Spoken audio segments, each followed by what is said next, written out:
Hi. Hello. నమస్తే అందరికీ. Welcome to my channel 'ఘన స్టోరీస్ వరల్డ్'. ఇప్పుడు మనం చెప్పుకోబోతున్న స్టోరీ 'శ్రీవల్లి' ఎపిసోడ్ 26. అలా కొత్త జంటకి వారం రోజులు హాయిగా గడిచిపోగా, ధీరజ్ ఇక ఆఫీస్‌కి వెళ్ళడం కోసం రెడీ అవుతూ ఉన్నాడు. ఆ రోజు ఉదయాన్నే వల్లి లేచి ఫ్రెష్ అయ్యి చీర కట్టుకొని కిందికి వెళ్ళి, ముందుగా దేవుడికి దీపారాధన చేసి, ఆ తర్వాత తులసికి కూడా పూజ చేసి, ధీరజ్ కోసం కాఫీ ప్రిపేర్ చేసుకొని వాళ్ళ రూమ్‌కి వెళ్ళింది. కవిత గారు ముందే చెప్పారు. ఇక్కడ మన ఇంట్లో ఉన్నట్టు కాదు అత్తవారిల్లు అంటే. అక్కడ ఎలా నడుచుకోవాలి, ఏ టైంకి లేవాలి అని చెప్పడంతో, వల్లి కూడా వాళ్ళ అమ్మ చెప్పినట్టే కాస్త మంచి అలవాట్లు అన్నీ నేర్చుకుంది చక్కగా. ఉదయాన్నే లేచి ముందుగా వాళ్ళ రూమ్ సర్దుకొని, ఫ్రెష్ అయ్యి, ఆ తర్వాత కిందికి వెళ్ళి పూజ చేసుకొని, ముందు ధీరజ్‌కి కాఫీ ఇచ్చాక, ఇంట్లో వాళ్ళందరినీ కూడా పలకరిస్తుంది వల్లి. ధీరజ్ వల్లిని అలా చూసి చాలా హ్యాపీగా ఫీల్ అవుతాడు. వాళ్ళ ఇంట్లో ఒక్క పని కూడా చేయకపోయేది కానీ, ఇలా అతడి భార్యగా, ఆ ఇంటి కోడలిగా తన పనులు అన్నీ నిర్వర్తిస్తున్నందుకు చాలా సంతోషం వేస్తుంది ధీరజ్‌కి. వాళ్ళ రూమ్‌కి వెళ్ళడంతోనే అప్పుడే లేచిన ధీరజ్ చేతుల్లో కాఫీ పెట్టి, అతడి కోసం డ్రెస్ తీస్తున్న వల్లిని చూశాడు Dheeraj. Light green and pink colour work lace వచ్చిన శారీ కట్టుకొని, తలకి టవల్ చుట్టుకొని, మెడలో మంగళసూత్రాలు, నల్ల పూసలు, చేతి నిండా గాజులతో, నుదుటిన బొట్టు బిళ్ళ, దాని కింద కుంకుమతో చాలా అందంగా కనిపిస్తూ ఉంటుంది వల్లి. ఆమె చెవికి ఉన్న చిన్న బుట్టాలు అటూ ఇటూ ఊగుతూ ఉంటే భలే అందంగా ఉంది. ఆమెని చూస్తూనే అతడు కాఫీ కంప్లీట్ చేసి వెళ్ళి వల్లిని వెనక నుండి హత్తుకొని, పర్ఫెక్ట్ వైఫ్‌లా మారిపోయావే నువ్వు అన్నాడు. అవునా? అంది వల్లి. హ్మ్. చాలా బావున్నావు తెలుసా? ఇలా నీకు ఏ పని కూడా రాకపోయినా నేర్చుకుని మరి చేస్తున్నావు చూడు. అక్కడ నచ్చేసావే. థ్యాంక్ యూ బంగారం. నా వైఫ్ ఎలా ఉండాలి అనుకున్నానో నువ్వు యాజ్ ఇట్ ఈజ్ అలానే ఉన్నావే. చాలా ముద్దొచ్చేస్తున్నావు తెలుసా? పైగా వంట కూడా నేర్చుకుంటున్నావు చూడు మా కోసం. చాలా నచ్చేస్తున్నావు వల్లి అన్నాడు ధీరజ్. నేనేమైనా బయటి వాళ్ళ కోసం కష్టపడుతున్నానా? మా ఆయన కోసం, మన వాళ్ళ కోసమే కదా! నేను కూడా అన్నీ తెలుసుకుంటేనే కదా, ఆ తర్వాత వచ్చే నా తోటికోడలికి నేర్పించగలను అంది వల్లి నవ్వుతూ. హా! అప్పుడే మీ మరిదికి కూడా పెళ్లి చేద్దామని ఫిక్స్ అయ్యావా నువ్వు? అన్నాడు ధీరజ్. నేనంటే చేసుకుంటాడా ఏంటి మీ తమ్ముడు? మీ తమ్ముడికి నచ్చినప్పుడు చేసుకుంటాడు కదా! అప్పుడేలే. అయినా ప్రసన్న పెళ్లి అవ్వకముందే విరాజ్‌కి పెళ్లి చేయరు అంట కదా! నాకు అత్తయ్య చెప్పింది. మీరేంటి ఇంకా నాతో ముచ్చట్లు చెప్తున్నారు? మీకు ఆఫీస్‌కి టైం అవ్వడం లేదా? రెడీ అవ్వండి అంది వల్లి. ముందు జిమ్‌కి వెళ్ళి రావాలి. 10 డేస్ అవుతుంది. నీతోనే వర్కౌట్స్ అవుతున్నాయి తప్ప, ఆ వర్కౌట్స్ చేయట్లేదు. ఇవాల్టి నుండి చేయాలి అన్నాడు ధీరజ్. అన్నీ సిగ్గులేని మాటలేరా నీవి, సిగ్గులేనోడా! అని ధీరజ్ భుజంపై 4 దెబ్బలు వేసి, అతడు లేచాక బెడ్డంతా నీట్‌గా సర్ది, మెయిడ్‌కి రూమ్ క్లీన్ చేయమని చెప్పి, ఇంట్లో పనులకి, వంట పనికి, ప్రతి ఒక్క పనికి మెయిడ్స్ ఉన్నా కూడా, తనకి అన్నీ వచ్చి ఉండాలి అని, వల్లి కూడా రోజుకు ఒక పని నేర్చుకుంటూ ఉంటుంది ఇంట్లో ఖాళీగా అస్సలు ఉండకుండా. అది చూసిన ఇంద్రాణి, ఇది వీళ్ళందరినీ బుట్టలో పడేయాలని తెగ బాగానే నటిస్తుంది కదా! అని గొనుక్కుంటూ ఉంటుంది.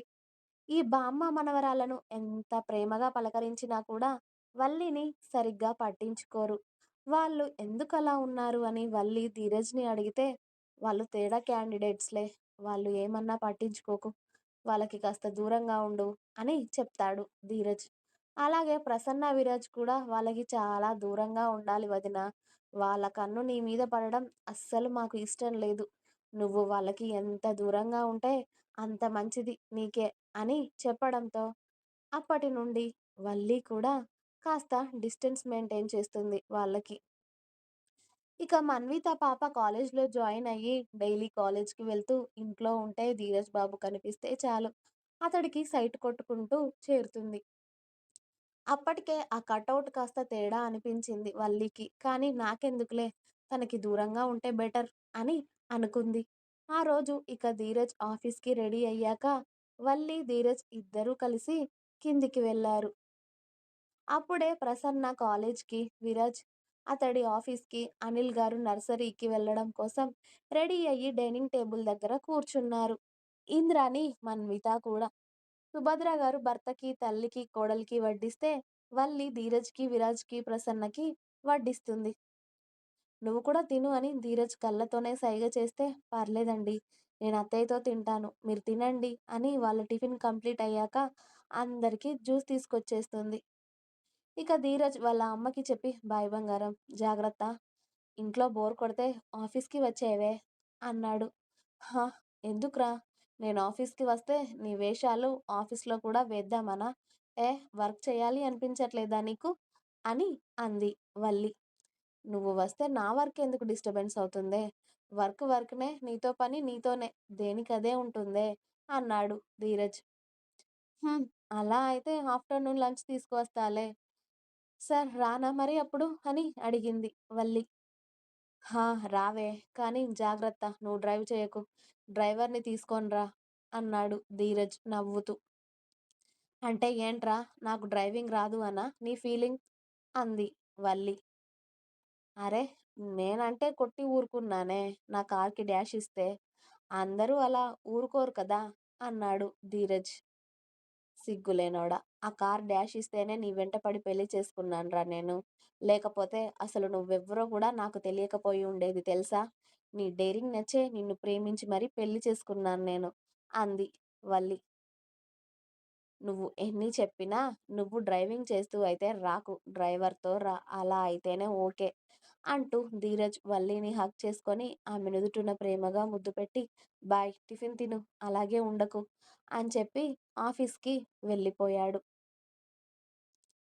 వల్లి ధీరజ్ వెళ్ళాక ఇంట్లోకి రావడంతో ప్రసన్న, విరాజ్ కూడా "బాయ్ వదినా" అని వల్లికి చెప్పి వాళ్ళు వెళ్ళిపోయారు.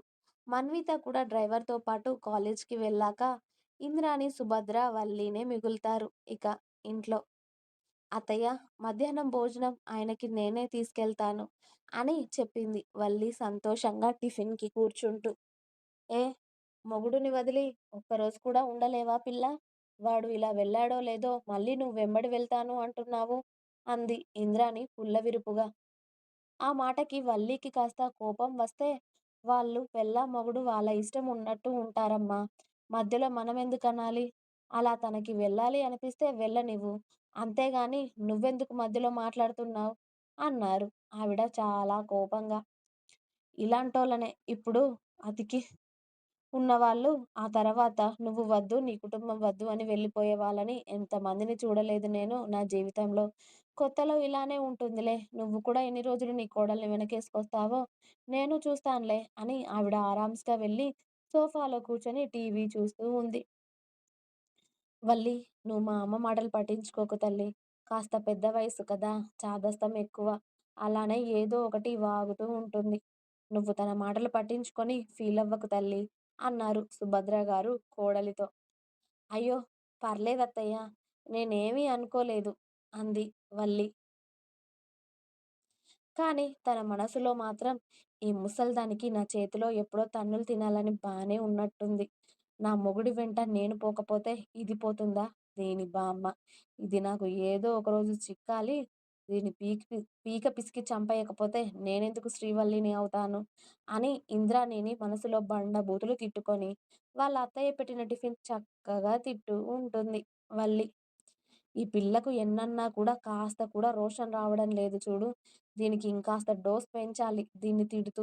అప్పుడైతే నాతో గొడవకు దిగుతుంది. అప్పుడు దీన్ని ఇంట్లో అందరికీ చెడ్డగా చూపించొచ్చు అనుకుంటుంది ఆ ముసలి బామ్మ. ఇంకా ఉంది. మీకు నా స్టోరీస్ నచ్చినట్టయితే ప్లీజ్ లైక్ చేయండి, షేర్ చేయండి. అలాగే ఛానల్‌ని కొత్త వాళ్ళందరూ తప్పకుండా సబ్స్క్రైబ్ చేసుకోండి. Please subscribe my channel 'Gana Stories World'. Thanks for watching my video. Bye bye. Please like, share and subscribe.